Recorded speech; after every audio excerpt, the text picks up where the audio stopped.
ओए अम्मा, हाय मैं तो थक गई। सुबह के 9 बजे ज्योति अपने बिस्तर से करवट बदलती हुई उठ रही थी। ये सही है, 19-20 तक बच्चे पैदा करके फ्री तो हो जाओ। उसके बाद बुढ़ापा आते आते बच्चे खुद को संभालने लायक हो जाते हैं। ऐसे में माए खुद की लाइफ जी पाती हैं। पर मैं बूढ़ी किसे कह रही हूँ, मैं तो खुद ही जवान हूँ। पर नहीं भैया, अनुज से कह दूंगी भाई लाइफ में कोई लड़की हो तो फटाक से शादी कर ले। जितनी जल्दी शादी करेगा उतनी जल्दी किचन से मुझे छुटकारा मिल जाएगा। और शादी होते ही उसे बच्चा भी पैदा करने को कह दूंगी ताकि अपने बच्चों के बड़े होने तक वो भी जवान रहे। अपनी योगा मैट उठाए ज्योति कमरे से बाहर हॉल में आती है। सुबह से एक बार भी फोन चेक नहीं किया।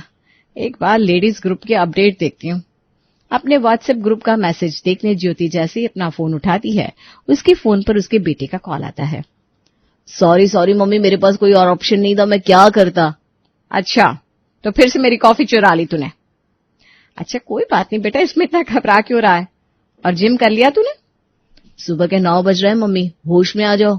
मैंने ये बताने के लिए फोन किया है कि मेरी गर्लफ्रेंड प्रेग्नेंट थी, इसलिए मुझे जल्दबाजी में उससे शादी करनी पड़ी।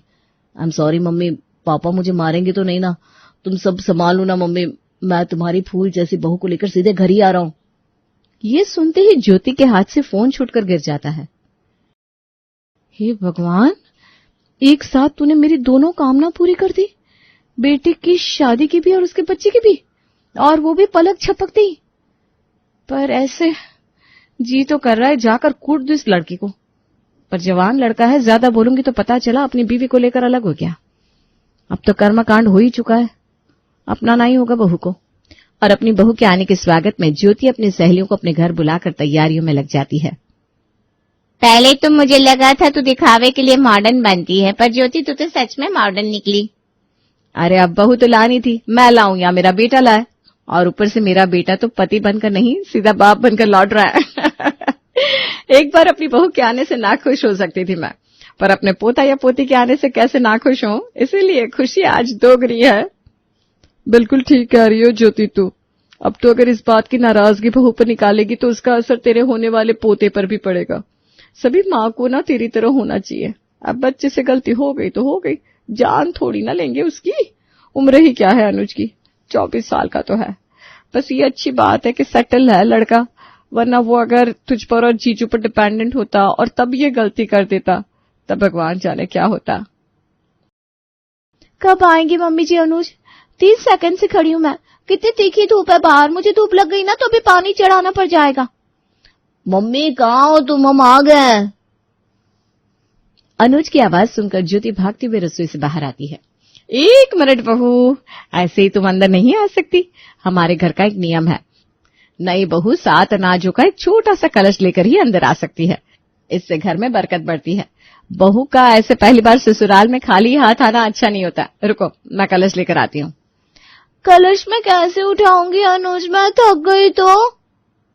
अरे कलश तो बस कहने पर है प्रिया, साइज में वो लोटे से भी हल्का है। और तुमसे ना उठे तो फिर मैं हूं ना साथ देने के लिए।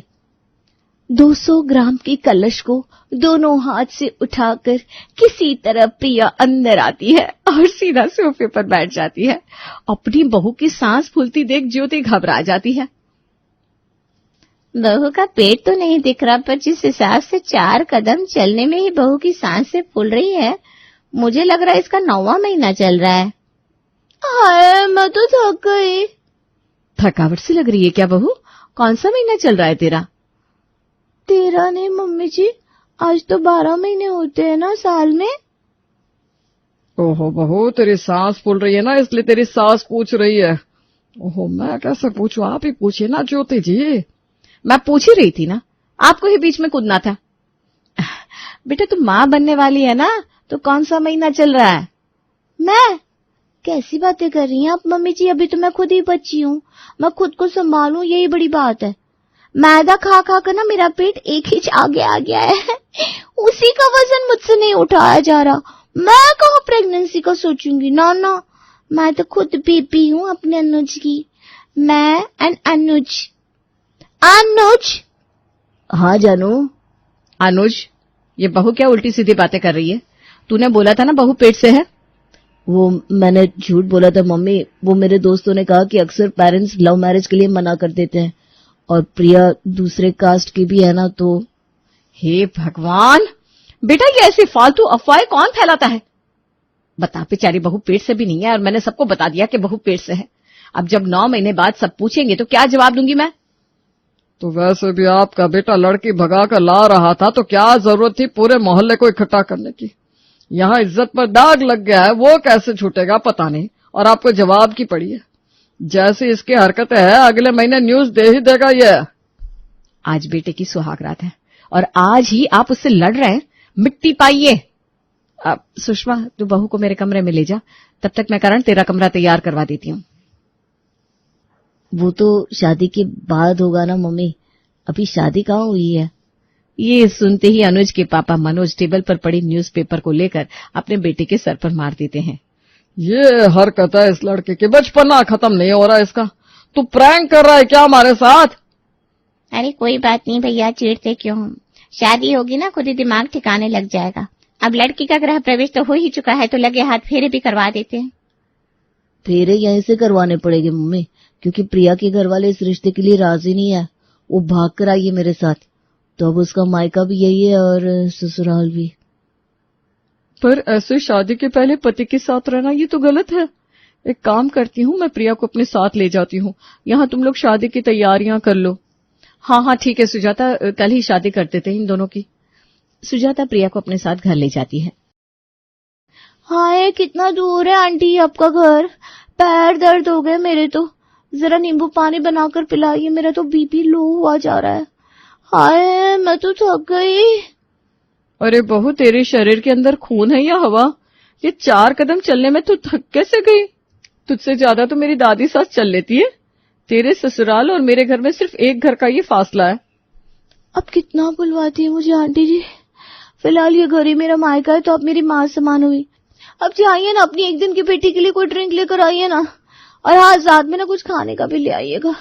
बस आज भर आपकी बेटी आपके घर पर है। मम्मी कर दो ना थोड़ी मेरी सेवा। सुजाता को तो विश्वास नहीं हो रहा था कि कोई सच में ऐसा कह सकता है। अपनी रसोई में जाकर सुजाता फ्रेंच फ्राइज बनाती है और शिकंजी के साथ बाहर प्रिया के लिए लेकर आती है। नाश्ता करने के बाद प्रिया कहती है, मेरा कौन सा कमरा होने वाला है मम्मी? गेस्ट रूम ऊपर है बेटा, चल मैं तुझे ले चलती हूँ। बाप रे बाप, कम से कम 20 सीढ़ियां तो होगी। इतनी सीढ़ियां चढ़वाएंगे आप मुझे? मेरा जो 1 इंच पेट बाहर आया है ना, वो 2 इंच अंदर चला जाएगा। वैसे भी कल तो मुझे वापस जाना ही है, मैं यहीं सो जाती हूँ। और पलक झपकते ही सोफे पर ही प्रिया फ्लैट होकर खर्राटे मारने लगती है। अगली सुबह बारात लिए अनुज सुजाता के घर के बाहर पहुंच जाता है, पर दुल्हनिया तो कमरे से बाहर निकलने को तैयार ही नहीं थी, क्योंकि वो तो थक गई थी। ऐसे थोड़ी ना होता है अनुज, मुझे नहीं पता था तुम बारात लेकर अंदर आ जाओगे और मैं घोड़ी पे तुम्हारे पीछे बैठ जाऊंगी, फिर दोनों साथ में घर चलेंगे। तुम्हें पता है कितनी थकावट हो जाती है। 2 घंटे मेकअप करवाया मैंने तुम्हारे लिए, ऊपर से ये लहंगा। नहीं तो भी 2 किलो का तो होगा ही। ओए, कितना कुछ सहना पड़ रहा है मेरे बाबू को, सिर्फ और सिर्फ मुझसे शादी करने के लिए। बस आज पर सब मैनेज कर लो ना बेबी, उसके बाद मैं प्रॉमिस करता हूँ तुमसे कोई काम नहीं करवाऊंगा। बेचारी ज्योति के तो भाग ही फूट गए। बेचारी ज्योति इस दिन के इंतजार में थी कि कब उसकी बहू आए, कब वो पूरी तरह किचन के काम से फ्री हो जाए, ताकि ज्योति खुद की लाइफ जी सके। पर उसे क्या पता था कि प्रिया के आने से उसकी बची कुची जवानी भी भस्म हो जाएगी। शादी की अगली सुबह ही अचानक से अनुज में इतनी मैच्योरिटी आ जाती है कि वो सुबह 7:30 बजे ही उठकर तैयार हो जाता है और सीधा हॉल में आकर अपनी माँ से कहता है, मम्मी मेरा टिफिन पैक कर दो, मैं ऑफिस के लिए निकल रहा हूँ। अरे बेटा, अभी तो 7:30 ही बजे हैं। 10 बजे ऑफिस लगती ना तेरी, और कल तो शादी हुई है। इतनी हड़बड़ी किस बात की है? हड़बड़ी तो होगी ना मम्मी, मैं अब बच्चा नहीं रहा, शादी हो गई है मेरी धर्म पत्नी की रिस्पॉन्सिबिलिटी है मुझ पर, तो एक्स्ट्रा काम तो करना पड़ेगा ना। वाह बेटा वाह, आज मुझे लग रहा है कि तेरी परवरिश बिल्कुल सही डायरेक्शन में की थी मैंने। ऐसे तो 10th के बाद से ही तूने अपने सारे काम खुद करना शुरू कर दिया था, पर कुछ चीजों का एक्सपीरियंस शादी के बाद ही आता है, और वो एक्सपीरियंस मुझे आज सच में तेरी आंखों में दिख रहा है। बस अब बहू भी अपना काम समझ ले, फिर मैं तो छुट्टी मनाने निकल जाऊंगी। तो फिर इसी बात पर आज मैं बहू के हाथ की चाय पीऊंगा। अनुज अपने ऑफिस चला जाता है और कुछ देर बाद ज्योति अपनी बहू के कमरे में जाकर उसे जगाती है। अनुज को तो शुरू से ही मैंने उठते ही कमरे में झाड़ू लगाने की आदत लगा रखी है, तो सब कुछ उसे कर दिया है बेटा। बस तुम उठने के बाद जरा बिस्तर ठीक कर लेना, फिर तैयार होकर बाहर आ जाना। तुम्हारे पापा जी तुम्हारा इंतजार कर रहे हैं। ये कहकर ज्योति तो कमरे से बाहर चली जाती है, पर अंदर बैठी प्रिया की आंखों से आंसू टपकने लगते हैं। छुई मुई सी हिरनिया थी मैं अपने मायके में, और यहाँ आकर काम वाली बना दिया मुझे। अनुज को फोन लगाऊं क्या? नहीं, शादी के बाद वो भी तो खुद को बदलने की कोशिश कर रहा है। कर लेती हूँ बिस्तर ठीक, कर हर जंग फतेह। और अपने फोन में मोटिवेशनल सॉन्ग लगाकर किसी तरह प्रिया बिस्तर एडजस्ट करती है, फिर नहा धोकर बाहर हॉल में आती है। ये लीजिए आ गई आपकी बहू। वो रही रसोई बेटा, आज तेरे पापा जी को तेरे हाथ की चाय पीने का मन है। स्लैब पर ही मैंने दूध, इलायची, चाय पत्ती, चीनी सब रख दिया है। जाकर 2 कप चाय बना ले, एक अपने लिए और एक पापा जी के लिए। मैं बनाऊं चाय मम्मी जी? हम तीनों के अलावा इस घर में है ही कौन बेटा? तुम्हें देखकर ही तो बात कर रही हूँ, तो तुमसे ही कह रही होंगी ना मैं। कितनी मुश्किल से अपने शरीर को पाल पोस कर बड़ा किया है मैंने। लगता है ये लोग काम करवा करवा कर मेरी बैंड बचा देंगे। प्रिया किचन में जाती है और चाय बनाने लगती है। क्या लाइफ है मेरी, यहाँ चाय पीने के पहले भी बनानी पड़ती है। इस बात की तो स्टेटस लगनी ही चाहिए। मम्मी के घर उठते ही बनी हुई मिलती थी चाय, और ससुराल आते ही लोग कहते हैं बनाओ चाय, बनाओ चाय। ये सही है, पोस्ट कर देती हूँ। स्टेटस लगाने के बाद प्रिया चाय बाहर लेकर आती है। यहाँ प्रिया हॉल में आती है तो वहां सुषमा प्रिया का स्टेटस देखकर ज्योति के घर पहुंच जाती है। कल बहू आई है और आज तेरे घर में आग भी लग गई ज्योति। आग लगी होती तो तुझे अंदर छोड़कर बाहर से कुंडी लगा देती मैं। क्या होता दिख रहा है तुझे? सब कुछ ठीक तो है? प्रिया ने चाय बनाई है ना, इसीलिए स्टेटस लगाया है कि मायके में तो चाय बनी हुई मिलती थी, ससुराल में सभी के लिए बनानी पड़ती है। क्यों बहू, तेरा घूमने का सपना तो खाक हो चला ज्योति। वो तो मैंने इसलिए लगाया था मम्मी जी, क्योंकि मुझे बुरा लग रहा था चाय बनाना। कितनी मेहनत का काम होता है। हाय थक गई मैं तो। तू थक गई? एक बेटे को पैदा करके 25 साल का कर दिया मैंने, मैं अब तक नहीं थकी, और तू चाय बनाने में थक गई? ये ड्रामेबाजी मेरे साथ नहीं चलेगी। रसोई की सफाई भी नहीं की तूने और सीधा चाय बना दिया। चल झाड़ू पकड़ और झाड़ू लगाना शुरू कर। मैं सुषमा के साथ मंदिर होकर आ रही हूँ। जब तक आऊंगी रसोई साफ मिलनी चाहिए मुझे। ज्योति को अपने घर से निकले 10 मिनट भी नहीं होते कि उसे अनुज का कॉल आता है। मम्मी जी मैं ऑफिस से निकल गया हूँ, तुम जल्दी से घर पहुंचो। प्रिया को कुछ हो गया है, वो कुछ कह रही है कि टूट के बिखर गई है वो। ये कैसी मॉम की गुड़िया लेकर आ गया है बेटा तू? झाड़ू पकड़ाया था मैंने उसे, वो टूट कर कैसे बिखर गई? जरूर गिर पड़ गई होगी, हड्डी बड्डी टूट गई होगी। हे राम, पता नहीं किस खानदान की है बहू, पर इसके घर वाले गुंडे निकले तो इसके साथ हम सबको भी टूटकर बिखरना पड़ेगा। न जाने किस घड़ी में तेरे घर प्रिया आ गई। 4 दिन में ही 45 से 55 की दिखने लग गई तू तो। भागती हुई ज्योति अपने घर पहुंचती है और देखती है प्रिया फर्श पर ही बैठी है। क्या हो गया बहू, तेरी तबीयत बिगड़ गई है क्या? उठ चल। आपका दिया हुआ काम मैंने कर दिया मम्मी जी, पर इतना काम मैंने जीवन में नहीं किया था। मेरा शरीर तो आम गया है। ओए अम्मा, मैं टूट के बिखर गई। ये क्या किया तूने अनुज? ऐसी बहू को कैसे संभालूं मैं? 1 महीने बाद बिखरे हुए बाल, आंखों के नीचे डार्क सर्कल और घुटनों का दर्द लिए ज्योति टेढ़ी टेढ़ी चलती हुई अपनी बहू के कमरे का दरवाजा खटखटाती है। 9 से ऊपर हो रहे हैं बहू, चल अब उठ भी जा, आज तुझे रोटी बनानी है।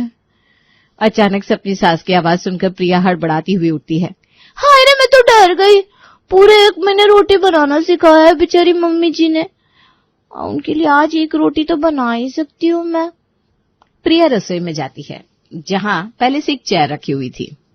इतना सारा काम कैसे करूंगी मैं, हिम्मत देना भगवान। ऐसा मत बोल बहू, सब तुझे ही संभालना है, अब तो सीख ले, थक गई हूं मैं। अपनी बहू को तैयार करते करते ज्योति के बैंड बजने लगी थी। जीवन को लेकर उसका जोश ही खत्म हो गया था। और फिर 1 घंटे बाद प्रिया एक पराठा बनाकर लाती है। मेरी तो उम्मीद ही खत्म हो गई थी कि इस जन्म में अपने बहू के हाथ का बना खाना भी नसीब हो पाएगा। ऐसे हिम्मत मत हारिए मम्मी जी, कर हर मैदान फतेह। बना दी मैंने रोटी, मेरी पहली रोटी और ये सब हो पाया आपके कारण मम्मी जी। मैंने तो अपने जीवन में तिनका भी नहीं उठाया था और आज देखिए पूरी की पूरी रोटी बना दी।